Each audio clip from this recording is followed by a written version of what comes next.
Good morning all of you. सभी छात्र छात्राओं को नमस्कार। आज हम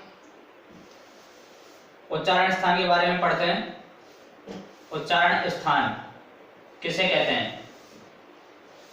उच्चारण स्थान, जिस प्रकार हम जब वर्ण को बोलते हैं, जब वर्ण का उच्चारण करते हैं, तो उच्चारण करते समय जो वायु है हमारे फेफड़ों से निकलती है और फेफड़ों से निकलकर कंठ में होते हुए, गले में होते हुए और मुख के अंदर विभिन्न स्थानों को स्पर्श करती हुई वो बाहर निकलती है। विभिन्न स्थानों को स्पर्श करती हुई बाहर निकलती है। तो जिस जिस स्थान पर जीभ की सहायता से वह वायु उस स्थान को स्पर्श करती है, वही स्थान उस वर्ण का उच्चारण स्थान कहलाता है। ठीक है, कि वायु हमारे फेफड़ों से निकलती है और जहां भी स्पर्श करती है जिह्वा के सहारे, वही स्थान उस वर्ण का उच्चारण स्थान कहलाता है। आइए इसके बारे में हम बात करते हैं। नंबर 1, पहला नंबर है कंठ। कंठ जो कि हमारा है गला, कंठ यहां पर। अब कंठ से कौन कौन से वर्णों का उच्चारण किया जाता है जो देखते हैं, तो संस्कृत में एक सूत्र है अकुह विसर्जनीयाना कंठ। तो इसके अंतर्गत आते हैं अ, आ, ए और आ, दो तो स्वर आते हैं। इसके अलावा के वर्ग पूरा आता है, क, ख, ग, घ, ng और है को भी कंठ से ही बोला जाता है। और इसी के साथ जो विसर्ग है, विसर्ग को भी कंठ से बोला जाता है। जैसे अ, क, ख, कंपन होता है कंठ में। जैसे होता है क, ग, घ, ह, तो यहाँ पर कंपन होता है, अर्थात यहां से हम इन वर्णों का उच्चारण करते हैं कंठ से। दूसरे नंबर पर तालु। तालु कौन सा भाग है हमारा, कि हमारे मुख के अंदर ऊपर की तरफ जो एक सपाट सा भाग है वह तालु कहलाता है। इधर से देखें तो ये वाला भाग है, इसकी जो बिल्कुल सिध में जो जगह आ रही है बिल्कुल सपाट, अपनी जीभ फेर करके देखें कि बिल्कुल सपाट भाग है, वो तालु होता है।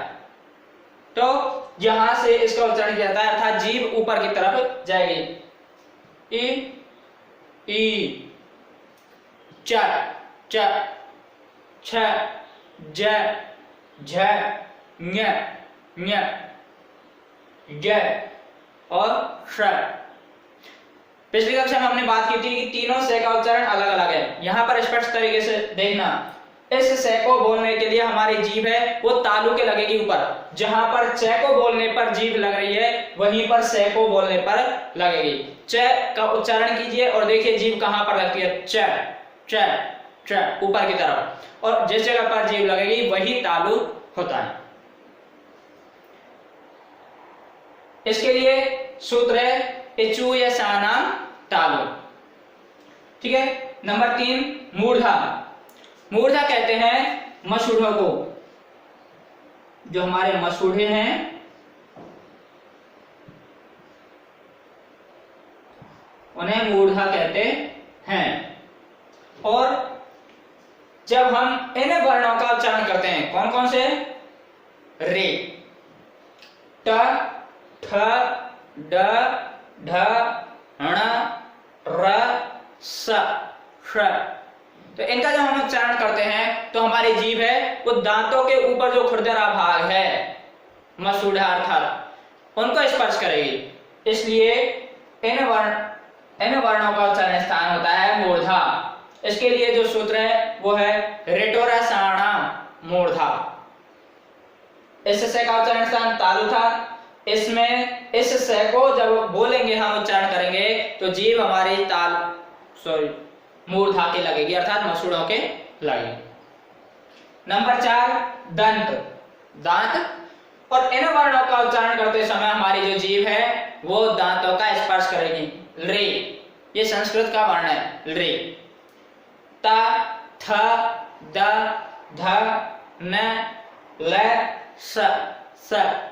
इस स को जब बोलेंगे तो जीभ हमारे दांतों के जाकर के स्पर्श करेगी और हल्की सी सीटी की आवाज भी निकलेगी। तो तय वर्ग पूरा, इसके लिए सूत्र है ऋतुल सानाम दंता, अर्थात दांतों से इन वर्णों का उच्चारण किया जाता है। नंबर 5 ओष्ठ। होठ की वर्ण का उच्चारण में होठों का बहुत ही महत्व है। तो इसी प्रकार जब हम इन वर्णों का उच्चारण करते हैं, कौन कौन से, उ, उ, प, फ, ब, भ, म, इन वर्णों का उच्चारण करते हैं तो दोनों होठ आपस में बंद हो जाते हैं। जैसे उच्चारण करने लगेंगे तो बंद हो जाएंगे और जैसे बोलेंगे पा तो खुल जाएंगे, फ ऐसे। जैसे ही बोलने लगेंगे तो होठ बंद हो जाएंगे और जैसे बोलेंगे तो वो खुल जाएंगे, बिना खुले उनका उच्चारण नहीं होगा। इसलिए इन्हें ओष्ठ, इनका उच्चारण स्थान है होठ। और ये वर्ध्यमानी है, यह एक ऐसा निशान होता है, चिन्ह होता है और ये पै और फे के आगे लगता है। ये भी, इसका भी उच्चारण स्थान ओष्ठ ही होता है, होठ ही होता है। इसका सूत्र है उपवध्यमानीय ओष्ठो, उपवध्यमानीय ओष्ठो। अगला नंबर 6 नासिका अर्थात नाक, नोल। तो कुछ वर्ण होते हैं उनका उच्चारण नाक से किया जाता है, जैसे ङ, ञ, ण, न, म, अर्थात प्रत्येक वर्ग का जो पांचवा वर्ण है, प्रत्येक वर्ग का जो पांचवा वर्ण है उसका उच्चारण नाक से और मुख से दोनों से किया जाता है। इसलिए ये यहां पर भी आए हैं और ये पूर्ण रूपेण अलग भी आए हैं, इसलिए इनका उच्चारण नासिका के द्वारा किया जाता है। अगर हम नाक को बंद कर लें तो मुंह से ही केवल इनको नहीं बोल सकते, और मुंह को भी बंद कर लें तो केवल नाक से भी इनको हम नहीं बोल सकते। जिस प्रकार अपनी नाक बंद करके मंगल, म, जिसमें पांचवा वर्ण आ रहा हो, ऐसा वर्ण बोलने कोई भी तो वो नहीं बोला जाएगा। इसके बाद 7वें नंबर पर कंठ तालु। कंठ और तालु, ऊपर का भाग, समतल भाग, इन दोनों से ए और आई का उच्चारण किया जाएगा। ए, आई कैसे किया जाएगा? क्योंकि संधि में हम पढ़ेंगे, गुण संधि में, कि ए और ई के योग से ए बनता है। तो ए का कंठ और ई का तालु, इस प्रकार कंठ तालु से ए और आई। तो ए दे तो कंठ तालु, ए दे तो कंठ तालु, ये इसका सूत्र है। नंबर 8 कंठ ओष्ठ। कंठ और होठ, इनसे ओ और औ का उच्चारण किया जाता है। वैसे ही किया जाता है, ए का कंठ और संधि में उ, ए प्लस उ करेंगे तो ओ बनेगा।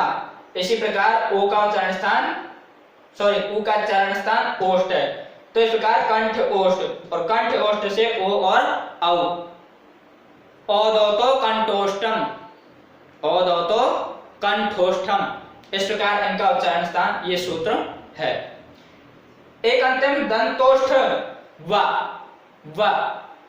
जब हम वे का उच्चारण करेंगे तो वह दंत और ओष्ठ, दांत और होठों से मिलकर बोला जाता है। कैसे? व, जैसे बोलेंगे तो होठ है हमारे दांतों से मिलते हुए और वो आगे की तरफ गोल गोल बन जाएंगे, व, इस प्रकार से। तो ये हुआ हमारा उच्चारण स्थान। इसके अंतर्गत अब कोई भी वर्ण बाहर नहीं है। ए, आ, ई, रि, उ, ए, आई, ओ, औ, ये हो गए। इसके अलावा क वर्ग ये हो गया, च वर्ग हो गया, टे वर्ग हो गया, ते वर्ग हो गया, पे वर्ग हो गया, हाँ? और इसके बाद में य, र, ल, व, श, श, स और ह। सारे वर्ण हमारे यहाँ पर हो चुके। इस प्रकार यह उच्चारण स्थान जो हिंदी वर्णमाला वर्ण विचार के अंतर्गत बहुत ही महत्वपूर्ण है। आइए मिलते हैं अगली कक्षा में। तब तक के लिए सुरक्षित रहिए, सतर्क रहिए और पढ़ते रहिए। जय हिंद, जय भारत।